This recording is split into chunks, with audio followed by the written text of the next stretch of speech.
The dinner rush had just begun, and the air inside the restaurant was already thick with the clatter of dishes, the hiss of the grill, and the chatter of impatient customers. Plates flew out of the kitchen in rapid succession, waiters hurried back and forth, and the manager barked orders from behind the counter like a drill sergeant. Amid the chaos, a new employee fumbled through his very first shift. He was dressed in a faded uniform that didn't quite fit, his name tag barely hanging on. His hands trembled as he tried balancing a tray full of drinks. A glass wobbled dangerously, nearly tipping over before he managed to steady it. Customers sighed, and a couple of servers snickered under their breath. "Who hired this guy?" one whispered. "He won't last the night," another muttered. But not everyone joined in the mockery. At the far end of the dining area, Emma, a young waitress in her mid-20s, watched the struggling man with genuine concern. She knew what it felt like to be new. Scared of messing up, desperate to prove yourself. She also knew how unforgiving this restaurant could be, especially under the harsh gaze of their manager. Emma quickly excused herself from wiping down a table and crossed the floor toward the flustered newcomer. She gently took one end of the tray before disaster struck.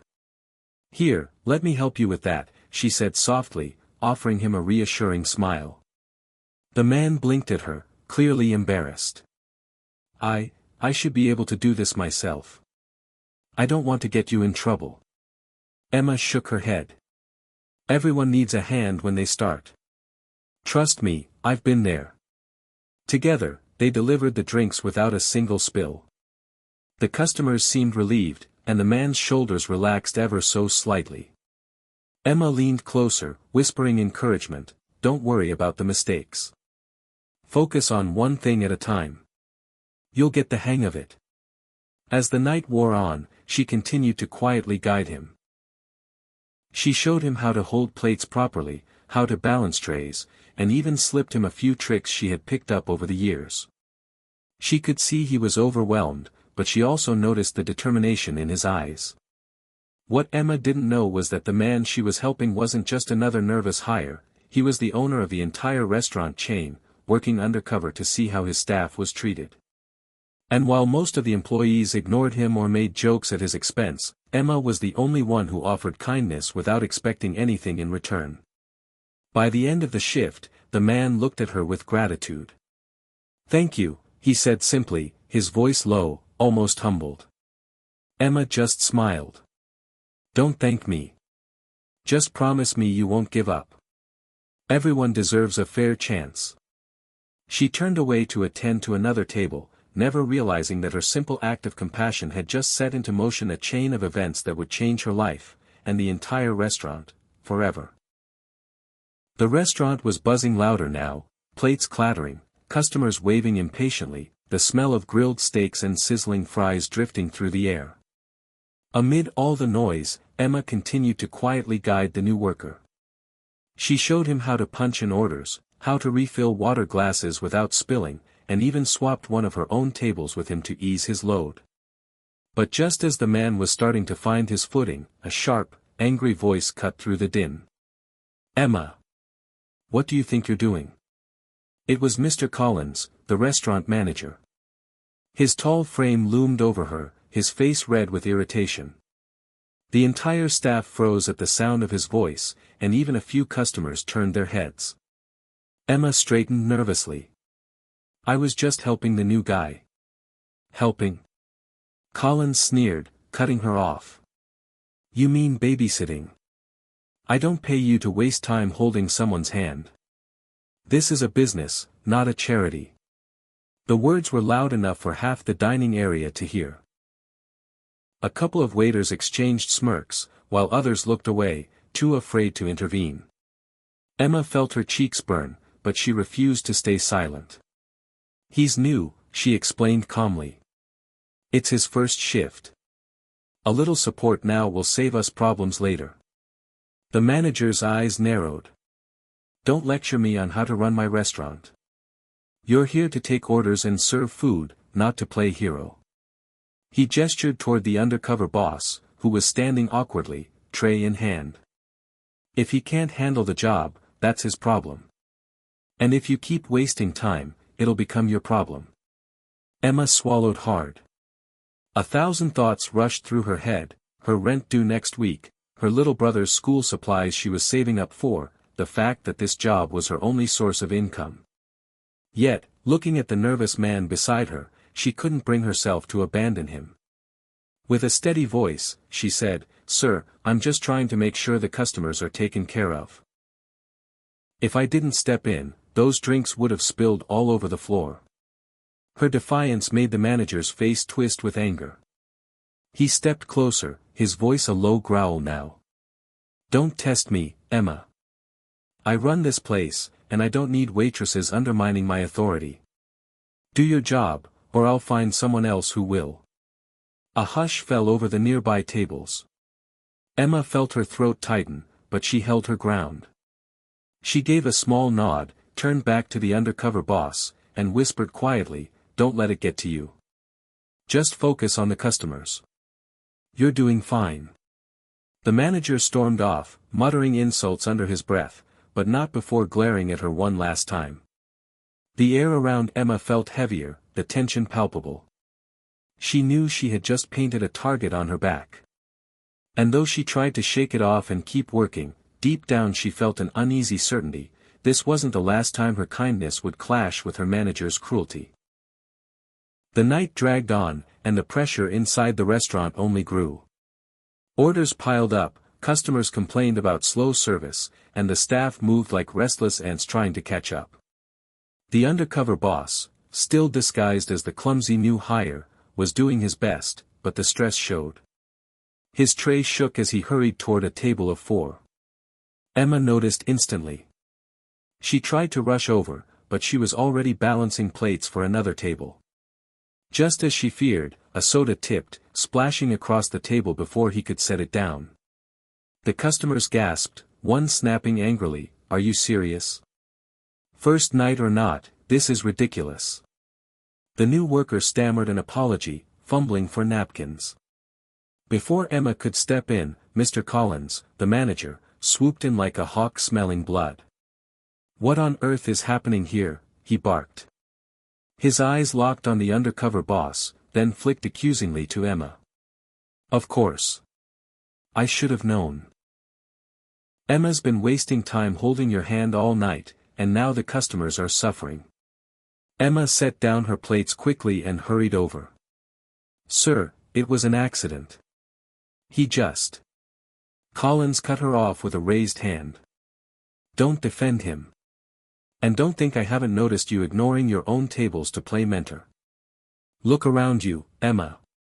Half these customers are waiting too long, and it's because you're babysitting this disaster." The undercover boss lowered his head, his face flushed. Emma's heart clenched. She wanted to shout that it wasn't fair, that the new hire simply needed time, but Collins was relentless. "You've always had a problem with following orders," the manager continued, his voice rising loud enough for everyone in the dining area to hear. "You think you know better than me, better than the system, but this isn't a charity case. This is a restaurant. Customers first. Efficiency first. If you can't understand that, then you don't belong here." Emma's stomach dropped. "Sir, please. I'm only trying to help." "No," Collins snapped, slamming his clipboard onto the counter. "I've had enough of your excuses. Effective immediately, you're finished. Fired." The word hung in the air like a thunderclap. A stunned silence fell over the room. A waitress dropped a fork, a customer whispered to their companion, and even the kitchen staff peeked out from behind the swinging doors. Emma's breath caught in her throat. Fired? Just like that? For trying to do the right thing? Her chest tightened, but she forced herself to stand tall. Tears pricked her eyes, but she refused to let them fall in front of Collins. Instead, she turned toward the undercover boss, whose face was etched with guilt. "It's not your fault," she told him softly. "Don't let this shake you. Everyone struggles in the beginning. Just keep trying, you'll get there." Her calm, steady words contrasted starkly with the chaos around them. The undercover boss looked at her as if he wanted to say something more, but Collins clapped his hands sharply, breaking the moment. "Don't waste any more of my time," he barked. "Hand in your apron and get out." Emma's hands trembled as she untied her apron. She placed it on the counter, her eyes sweeping over the room one last time. Some of the staff looked away, ashamed, others simply stared, too afraid to speak up. With her dignity intact, Emma squared her shoulders and walked out the front door. The cold night air greeted her, stinging her tear-streaked cheeks. She wrapped her arms around herself, her mind already racing with worry, rent, bills, her brother, everything depending on this job. Yet, even in her devastation, one truth remained clear: she had been fired not for failing, but for choosing kindness over cruelty. And though she couldn't know it yet, that very choice was about to rewrite her entire future. The next day, the restaurant opened as usual. The staff bustled around, preparing tables, stacking menus, and setting up the coffee machine. But there was an uneasy quiet beneath the routine. Emma's sudden firing still hung over them like a storm cloud. Some felt guilty for not standing up for her, others secretly feared they might be next if they stepped out of line. Mr. Collins, however, was in high spirits. He strutted across the floor, hands behind his back, a smug smile tugging at his lips. To him, firing Emma was proof of his authority. "One less distraction," he muttered to himself. "Now maybe things will run smoothly." But as the first wave of customers entered, the atmosphere shifted. A sleek black car pulled up outside, its tinted windows glinting in the morning sun. The driver stepped out quickly and opened the door. From it emerged a man in a perfectly tailored suit, his presence commanding immediate attention. The staff froze. Even Collins's confident smirk faltered. The man walked in, adjusting his cufflinks with calm authority. His face was familiar, painfully familiar. It was the very same awkward, new hire, who had been fumbling with trays the night before. But now, there was no trace of clumsiness. His posture was sharp, his expression cool and self-assured. The room seemed to shrink around him as he spoke. "Good morning, everyone.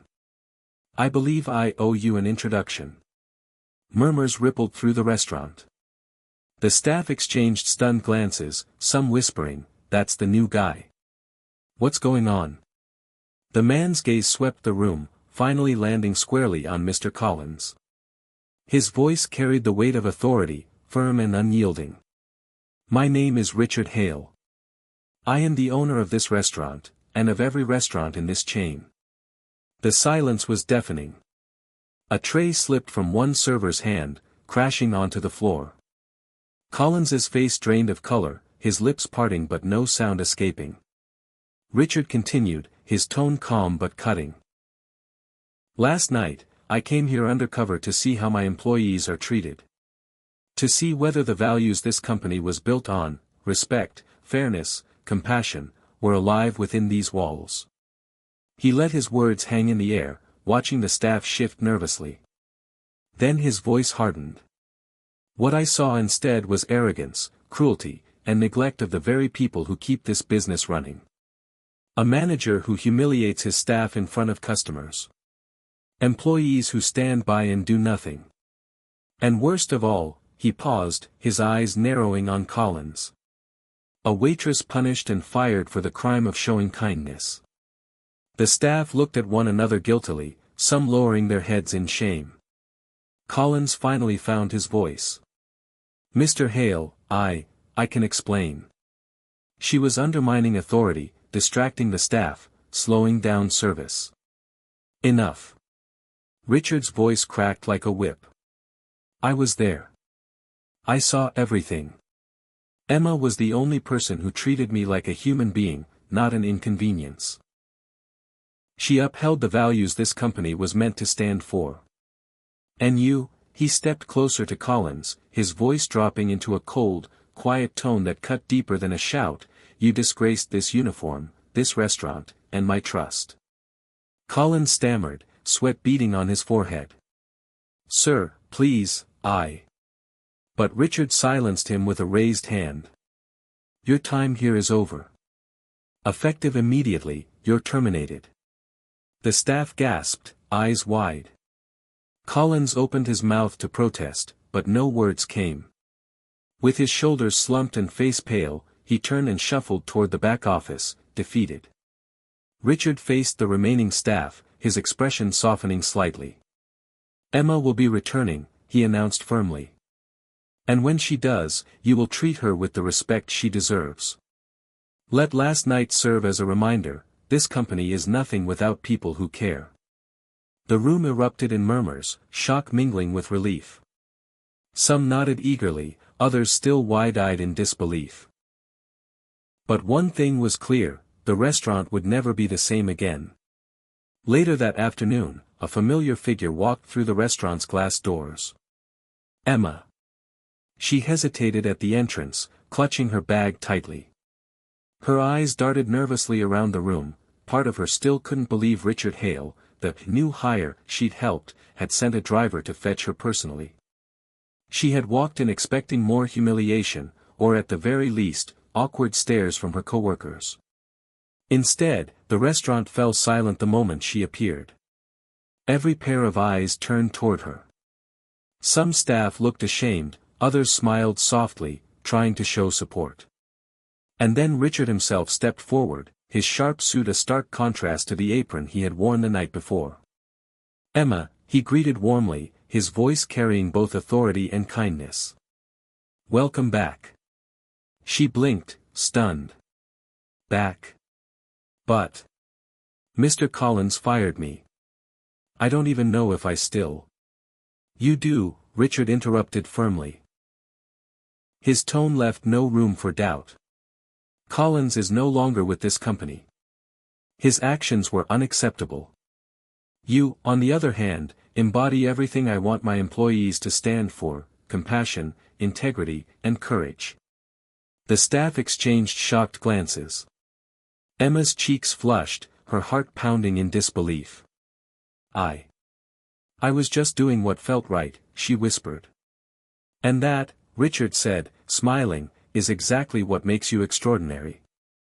He gestured toward the center of the restaurant, where the staff and even some customers now gathered curiously. Everyone, listen carefully. Last night, while most of you ignored or mocked me as a struggling new worker, Emma chose kindness. She helped me, encouraged me, and treated me with dignity. Not because she thought I was important, but because she believed it was the right thing to do. That is the type of person I want leading this team. Emma's eyes widened. Leading? Richard nodded. Effective immediately, you are promoted to shift supervisor. And with that comes a raise, benefits, and the respect you have more than earned. Gasps rippled through the restaurant. A couple of waitresses clapped softly, while others murmured in awe. Emma stood frozen, hardly able to process what she had just heard. But, sir, I don't know if I'm ready for something like that, she admitted honestly, her voice trembling. Richard's expression softened. You're ready. You've already proven you have what it takes. Leadership isn't about barking orders, it's about caring for people, guiding them, and lifting them up when they stumble. You did that instinctively, without anyone asking. That's real leadership. For the first time since she'd been fired, Emma felt her chest lighten. A smile tugged at her lips, and tears shimmered in her eyes, not of sadness this time, but of gratitude. The staff broke into applause, genuine and heartfelt. Even some customers joined in, sensing the gravity of the moment. The sound echoed through the restaurant, filling Emma's heart with a warmth she hadn't felt in years. Richard raised his hand, silencing the applause. Let this be a lesson to everyone here, he said firmly. Success isn't built on cruelty or fear. It's built on kindness, respect, and teamwork. Emma showed us all what that looks like. I expect each of you to follow her example. The weight of his words settled over the staff. Heads nodded, and for the first time in a long while, the restaurant felt united, like a true team. Emma, still overwhelmed, finally found her voice. Thank you, she said softly, her eyes meeting Richard's. Not just for this chance, but for seeing me. Richard gave her a knowing smile. No, Emma. Thank you, for reminding me why I built this company in the first place. As the applause swelled once more, Emma stood a little taller. She had walked into the restaurant broken, jobless, and humiliated. Now she stood as a leader, respected and celebrated, not because she had chased power, but because she had chosen kindness when it mattered most. And in that moment, everyone, staff and customers alike, was left speechless by the undeniable truth: sometimes the smallest acts of compassion hold the greatest power to change everything.